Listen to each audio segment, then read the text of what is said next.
Laissez-moi vous raconter l'histoire de deux jumeaux qui ont grandi avec une mère alcoolique et un père violent. Toute leur enfance, ils ont été maltraités. Mais un jour, les deux jumeaux ont dû être séparés avec deux familles qui les ont tous les deux adoptés.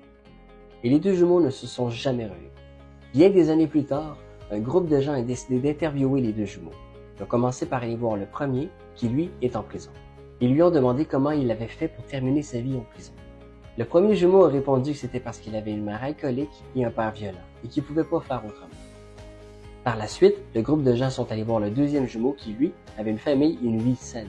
Ils lui ont demandé comment il avait fait pour avoir une vie saine comme la sienne. Le deuxième jumeau a répondu que c'était parce qu'il avait une mère alcoolique et un père violent, et qu'il ne pouvait pas faire les choses autrement. Deux jumeaux ayant grandi dans la même famille et dans la même condition ont terminé leur vie d'une façon complètement différente. Comment ça se peut? Parce que l'important, c'est pas ce qu'on a vécu dans notre vie. L'important, c'est ce qu'on fait avec notre vécu du passé. Notre perception de la vie peut être totalement différente, même avec deux jumeaux qui sont totalement identiques. Tu peux avoir grandi dans un environnement complètement malsain et terminer ta vie en prison. Mais tu peux aussi avoir grandi dans un environnement confortable et terminer ta vie en prison. Tout dépend de comment toi, tu vois les choses.